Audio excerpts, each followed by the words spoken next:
दोस्तों मैं अनिल आज आपको कहानी सुनाऊंगा। दादाजी ने देखा भूत। मेरे दोस्त के दादाजी गांव में रहते हैं। ये बात गर्मियों की जब दादाजी अपने परिवार से मिलने शहर आए थे।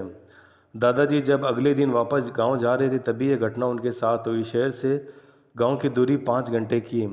दादाजी जब गांव के लिए निकले, ट्रेन लेट होने के कारण वह गांव के कुछ दूर जो स्टेशन है वह रात को 1 बजे उतरे। उन्होंने सोचा कि घर का रास्ता 10 मिनट की दूरी पर है, चलो पैदल टहलते टहलते ही चला जाऊंगा। स्टेशन से निकलकर कुछ ही दूर हुआ थे तभी उनको लगा उनके कोई पीछा कर रहा है। वह रुक रुक कर देखने लगे लेकिन कोई नहीं था। दादाजी फिर से आगे बढ़ने लगे। उन्होंने देखा एक बरगद का पेड़ बहुत जोर जोर से हिल रहा था लेकिन हवा नहीं चल रही थी। ये देख दादाजी बहुत घबरा गए। वह दौड़कर वहाँ से भागने लगे तभी उनको किसी ने पीछे से धक्का दिया और वह जमीन पर गिर गए। पीछे पलटकर देखा तो वहाँ कोई नहीं था। दादाजी समझ गए कि कोई भूत प्रेत है, पर वहाँ से भागने के लिए उठे लेकिन किसी ने उनको उठाकर रोड के किनारे फेंक दिया। दादाजी का सिर फट गया था और वह सब तभी बेहोश हो गए। सुबह जब गाँव वालों ने देखा तो उन्हें उठाकर अस्पताल ले गए। हमें खबर दिया गया दादाजी इस खुशकिस्मत थे कि उनकी जान बच गई। उस दिन के बाद से रात को कोई भी उस रास्ते से नहीं जाता। दादाजी जब इस घटना को याद करते तो कहते जीवन में कभी भी भूत प्रेत में विश्वास नहीं करता था, लेकिन उस घटना ने मुझे यह भूत प्रेतों को मानने पर विवश कर दिया। डायन का साया। दोस्तों ये कहानी एक छोटे से गांव की। ऐसा माना जाता है कि उस गांव में बुरी शक्तियां वास करती हैं। इसे एक बुरी आत्मा ने मेरे दादाजी का सामना होता है। जानते कैसे? ये बात ठंड के समय की। पूरे शहर में घना कोहरा छाया रहता था। मेरे दादी एक बड़े अधिकारी थे। हमेशा की तरह उस दिन जब मेरे दादाजी अपने काम खत्म करके दफ्तर से घर आ रहे थे तो वह पास के बाजार से कुछ सामान लेने के लिए रुके। उनके साथ के लोग आगे चले गए और वे वहीं पीछे रह गए। दादाजी को सामान लेते हुए देर हो गई। जब उन्होंने अपनी घड़ी पर समय देखा तो उन्हें लगा कि अगर जंगल के रास्ते से जाऊंगा तो थोड़ा जल्दी पहुंच जाऊंगा। इसलिए उन्होंने जंगल की तरफ गाड़ी घुमा ली। काफ़ी रात हो गई थी और अंधेरा हो गया था। दादाजी तेज गति के साथ गाड़ी चला रहे थे। तभी अचानक से आगे एक औरत आ गई। उन्होंने झटके से ब्रेक मारनी पड़ी। वो औरत गाड़ी के सामने रोने लगी। दादाजी को लगा कि किसी मजदूर की पत्नी होगी जो रास्ता भटक गई है।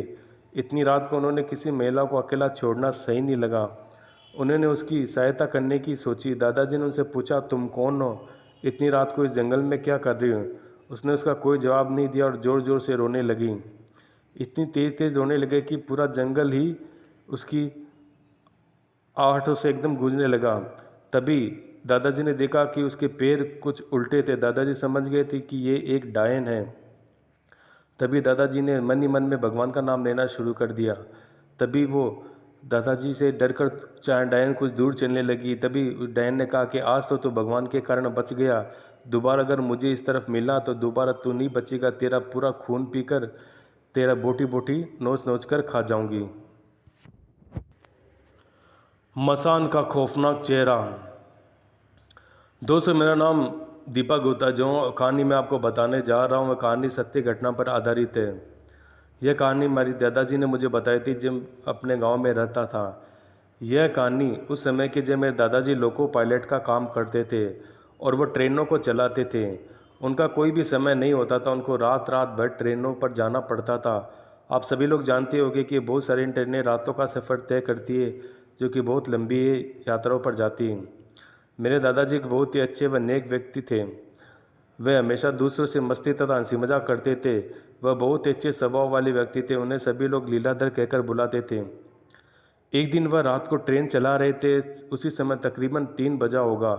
एक स्टेशन में उन्होंने ट्रेन रुकती 10 मिनट के लिए। कुछ समय बाद जब ट्रेन के चलने का समय हुआ तो वह रेलगाड़ी में बैठकर उसे चलाने की कोशिश करने लगे। तभी उनकी नज़र रेलवे की पटरी पर पड़ी। वह एकदम से चौंक गए। उन्होंने अपनी टीम चालू नहीं की। उन्होंने देखा कि रेलवे की पटरी पर एक बच्चा जिसकी आयु लगभग 15 से 16 होगी, वह बहुत गुस्से में लग रहा था जैसे कि उसको किसी ने बहुत मारा हो। उसकी आंखें गुस्से से लाल हो रही थी और वह लेटा हुआ था। तो उन्होंने ट्रेन से उतर कर उस बच्चे को आवाज़ लगाना शुरू कर दिया। 3-4 बार आवाज़ लगाई और फिर भी उनके बाद कोई प्रतिक्रिया नहीं दी उस बच्चे ने। और मेरे दादाजी ने ट्रेन चलाने का समय हो रहा था। दादाजी को डर था कि यह मर ना जाए। दादाजी उस लड़के की ओर बढ़ते हैं। तभी उन्होंने देखा कि वह लड़का उन्हें घूर घूर कर देख रहा है और उसे वहाँ हटाने के लिए उनके पास चलने लगे। तभी पीछे से टीटी ने मेरे दादाजी को आवाज़ लगाई और कहा, अरे लीलाधर कहाँ जा रहे हो? मैंने कहा, ये लड़का ट्रेन की पटरी के ऊपर लेटा हुआ है, उसे हटाने। तो टीटी ने जवाब दिया, यहाँ पर तो कोई भी लड़का नहीं है। उन्होंने मेरे दादाजी को बताया कि ये लड़के का मसान है जो कि रात में अक्सर दिखाई देता है और लोगों को भ्रमित करके अपने पास बुलाता है और उन्हें मार देता है। और वो बहुत ही खुशनसीब है जो मैंने उन्हें देख लिया, बचा लिया, वरना यह मसान किसी को भी जिंदा नहीं छोड़ती। आज से पहले तुम सारे लोगों को जान से मार चुका है।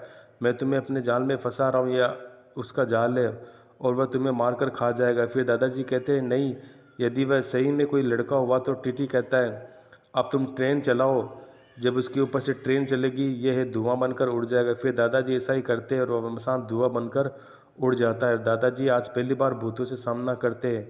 ये सही सलामत घर आकर मंदिर के लिए जाते हैं। मेरे दादाजी भगवान का शुक्र अदा करते हुए अपनी ट्रेन को चलाने लगे और दादाजी ने अपनी साथ घटित घटना को बताया। वे कहते हैं, यदि वह टीटी मुझे नहीं टोकता तो मैं आज जिंदा नहीं होता। बुरा साया। 18 वर्षीय ममता को तन्हाइयों में वीराने में भटकने आदत थी। वह पिछले 2 वर्षों से अकेलेपन में रहने की आदत थी। जब भी कोई उसे देखता तो वीरानों में भटकता देखता वह खोई खोई सी रहा करती थी। ममता के परिवार में उसके केवल दादा दादी थे। उसके माता पिता 5 वर्षों पूर्व में एक कार एक्सीडेंट में मारे गए थे। वह अपने माता पिता की इकलौती संतान थी। माँ बाप के गुजर जाने के बाद ममता को दादा दादी ने इतना प्यार दिया कि उसे माँ बाप की कमी का एहसास ही नहीं हुआ। प्रतिदिन ममता एक काम करती थी। पिछले 2 सालों में उसके साथ उस काम में कभी रुकावट नहीं आई। उसका वह काम था दिन छिपे घर से निकलना और रात को 10-11 बजे वापस लौटना। एक दिन रात के समय ममता के दादा घर से किसी जरूरी काम से निकले। वह अपने गाड़ी में थे। उनकी गाड़ी एक बहुत सुनसान इलाके से गुजर रही थी। सड़क के दोनों तरफ बहुत आगे तक घने पेड़ लगे हुए थे। ममता के दादा किशोरी लाल जी सड़क पर जा रहे थे। उस सड़क पर दूर दूर तक अंधेरा था। अचानक उन्होंने अपनी गाड़ी के हेडलाइट के प्रकाश में ममता को सड़क के किनारे तन्हा खड़े देखा तो उन्होंने गाड़ी के बराबर में रोककर कहा, ममता यहाँ क्या कर रही हो? वह अपने दादा को देखते हुए बोली, कुछ नहीं दादाजी, आओ गाड़ी में बैठो। वह तुरंत गाड़ी में आकर बैठ गई। किशोरी लाल वापस घर की तरफ चल दिए। साथ ही उन्होंने ममता से कहा, आइंदा यहाँ मत आना। अच्छा दादाजी, ममता ने कहा। 3 दिन बाद किशोरी लाल ने फिर ममता को एक सुनसान जगह पर खड़ा पाया। दूसरी बार भी वह अंधेरे में गिरी खड़ी थी। इस बार किशोरी लाल ने ममता को डांटते हुए पूछा, क्या मिलता है इस तरह तुम्हें? रोज दिन छुपे घर से निकलती हो, रात तना जाकर यहाँ खड़ी हो जाती हो। मुझे अंधेरा पसंद है। कहते समय ममता की आवाज़ इतनी भारी थी कि किशोरी लाल बहुत बुरी तरह से डर गए। अगले दिन वे एक तांत्रिक के पास ममता को लेकर पहुंचे। उन्होंने तांत्रिक से कहा, ये मेरी पोती है, इसका नाम ममता है, इसे देखकर बताओ कि इस पर कोई बुरी छाया तो नहीं। तांत्रिक ने अपने स्थान पर बैठी ममता की आंखों में झांककर किशोरी लाल से कहा, इस लड़की को कल रात चांद दिखने पर लाना। अच्छा। तांत्रिक ने किशोरी लाल को आहिस्ता से बताया, यह लड़की बहुत बुरे साये की चपेट में है। फिर किशोरी लाल ममता को लेकर वापस घर आए तो वहाँ ममता की चाची आई हुई थी। सब लोग प्रसन्नता के साथ एक दूसरे से मिले। डिनर के समय ममता की चाची ने किशोरी लाल से कहा, बाबूजी, मैं ममता के साथ सोऊंगी। नहीं बहू, तुम अलग कमरे में सोओगी, किशोरी लाल ने कहा। सोने दीजिए ना, ममता की दादी ने कहा। फिर उसके आगे किशोरी लाल कुछ न कह सके। रात को सोने के लिए ममता और चाची कमरे में पहुंच गई। दोनों बेड पर आई और 20 मिनट के अंदर अंदर सो गई। आधी रात बीत जाने पर चाची की आंख खुली तो उसने देखा कि ममता बेड से गायब है। वह जल्दी से बेड से नीचे उतरी और रूम से बाहर निकली। ममता की तलाश करते करते वह लॉन तक आ गई। तभी उसने देखा कि ममता वह झूले में बैठी है। चाचा की ओर ममता की पीठ थी। कदम बढ़ाते हुए चाची सोचने लगी, इतनी रात गई ममता इस समय यहाँ झूले पर क्यों बैठी है? चाची ने उसकी तरफ बढ़ते हुए पुकारा, ममता यहाँ क्या कर रही हो बेटे? ममता ने घूमकर चाची की ओर देखा तो उनके अलग से भयंकर चीख निकल पड़ी, भूत! ममता का चेहरा बहुत डरावना हो गया था। चाची वहाँ से उल्टी कदम लौट पड़ी। वह शीघ्रता से झूले से उठी। चाची के पीछे दौड़ ममता ने उन्हें वहाँ गिराया और ख़त्म कर दिया। चाची की चीख दादा दादी ने सुन ली थी। वे दोनों हड़बड़ा कर उठे और कमरे से बाहर निकल आए। तभी उन्होंने दूर से देखा कि ममता अपनी डरावनी शक्ल के साथ उनकी तरफ बढ़ रही है। वे दोनों भागे। दौड़ते हुए दादी बोली, हे भगवान, ये ममता को क्या हो गया? ममता बुरे की साये की चपेट में, दादा ने कहा। फिर जल्दी से वे दोनों कमरे में आ गए। ममता अधीर कदमों के साथ उन दोनों की तरफ बढ़ रही थी। उनका यह डरावना रूप देखकर दादा दादी दोनों का ही हाल बुरा था। उन दोनों की हालत खास्ता पड़ गई, जो हल्के झटके से टूट जाता है। बुरी तरह थरथर कांप रहे थे वे दोनों। दरवाज़ा मजबूत ही बंद करके वे एक साथ खड़े हो गए और बराबर ईश्वर को याद कर रहे थे। अचानक दरवाजे पर ज़ोर ज़ोर से दस्तक होने लगी। ऐसा लगा जैसे कोई घूंसे मार रहा हो। वे दोनों समझ गए कि दरवाजे पर ममता ही दस्तक दे रही है। उन्होंने दरवाज़ा नहीं खोला, साथ ही पहले के मुकाबले में वे और अधिक भयभीत हो गए। कुछ क्षणों पश्चात दस्तक शांत हुई। डरावनी आवाज़ उन दोनों के कानों में गूंजी, मार डालूंगी, मार डालूंगी, मैं सबको मार डालूंगी। डरावनी आवाज़ को सुन दादा दादी का दम हलक में आ गया। अनायास ही दादा के ओठ से निकला, हे ईश्वर, हमें इस मुसीबत से बचा। तभी उस डरावनी आवाज़ में ममता ने कहा, कोई नहीं बचेगा, सब के सब मारे जाएंगे। इसी के साथ ममता ने दरवाजे में घुसा मारा, हाथ दरवाजे के आर पार कर दिया। उसका हाथ भी इतना डरावना था कि उसे देख दादा दादी के कंठ से चीखें उबल पड़ी। ममता ने हाथ अंदर डालकर दरवाजे को लॉक खोलना चाहा। वह बराबर ये कोशिश करने लगी। अपने बचाव के लिए ममता के दादा ने समूचे कमरे में नज़र दौड़ाते हुए कोई ऐसी वस्तु हाथ में लेनी चाहिए जिससे कि वह ममता से अपना बचाव करने में सफल हो सके।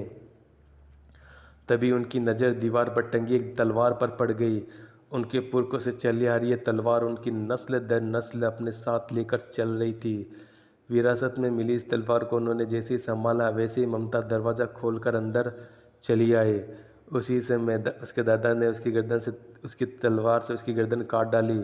गर्दन कट जाने के बाद उसका धड़ से अलग होकर नीचे गिर पड़ा। फिर क्षण भर बाद वह धड़ भी गिर गया। दादी ने ममता की मृत्यु पर आंसू बहाया। दादी को लेकर दादा उस कमरे से बाहर निकल रहे थे। ममता फिर जिंदा हो गई। उसका सिर धड़ से जुड़ गया। इसी के साथ उठकर उसने अपने दादा दादी पर जानलेवा हमला कर दिया। दादा दादी दोनों का खून पीकर ख़त्म कर दिया और वो फिर साया चला गया। तो दोस्तों आज के लिए इतना ही। तब तक के लिए धन्यवाद। फिर मिलते हैं।